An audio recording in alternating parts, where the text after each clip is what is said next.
Purbaya Yudi Sadewa lahir di Bogor pada 7 Juli 1964. Ia meraih gelar sarjana teknik elektro dari Institut Teknologi Bandung. Lalu melanjutkan ke Amerika Serikat untuk gelar MSc dan PhD di Ekonomi Purdue University. Pada 8 September 2025, ia resmi dilantik menjadi Menteri Keuangan Republik Indonesia, menggantikan Sri Mulyani Indrawati di era pemerintahan Prabowo Subianto.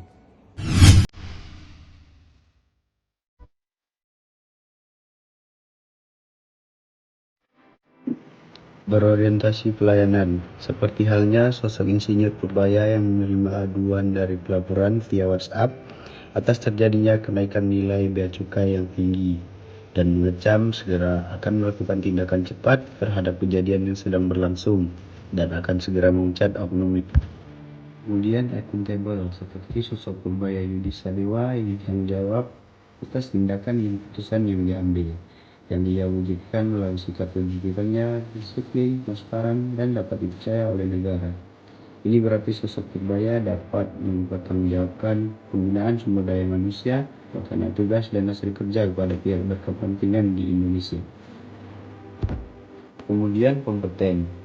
Purbaya menegaskan pada aparat pejabat untuk selalu menindak tegaskan dengan dilaksanakannya program dan proses baru untuk penangkapan dan penertiban berkala besar terhadap pelaku penyelundupan barang-barang impor ilegal. Harmonis, Keuangan Republik Indonesia tempat pameran dan juga di sosial medianya dalam melaksanakan fungsi yang ini dengan kantor Badan Pengelola Investasi atau BPI dan Antara. Beliau mengunjungi tempat tersebut bergabung dengan masyarakat sekitar sama Menteri Koordinator Bidang Perekonomian.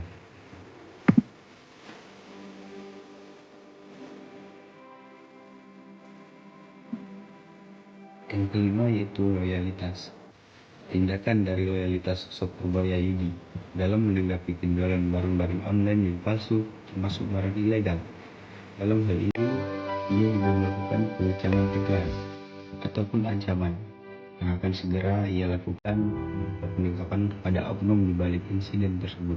Ia tidak peduli bagaimana sosok di balik pelindung kegiatan ilegal tersebut. Adaptif. Untuk nilai adaptif dari seorang Menteri Keuangan Purbaya Yudi Sadewa mampu melakukan perubahan dan penindakan cepat terhadap perubahan-perubahan yang ada, seperti halnya ia melakukan penyusunan strategi untuk ekonomi tumbuh lebih tinggi dan stabil hingga merata.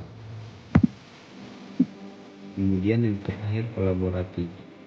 Kolaborasi yang dilakukan oleh Purbaya Yudi Sadewa yang telah melakukan gelontoran berupa suntikan dana di beberapa bank, yang tambah yaitu Mandiri, BRI, BNI, dan BTN, serta Bank Syariah Indonesia. Dana tersebut berupa uang kas negara yang telah lama tersimpan di Bank Indonesia, dan ia punya harapan dana tersebut dapat dikembangkan dalam pengelolaan ke masyarakat.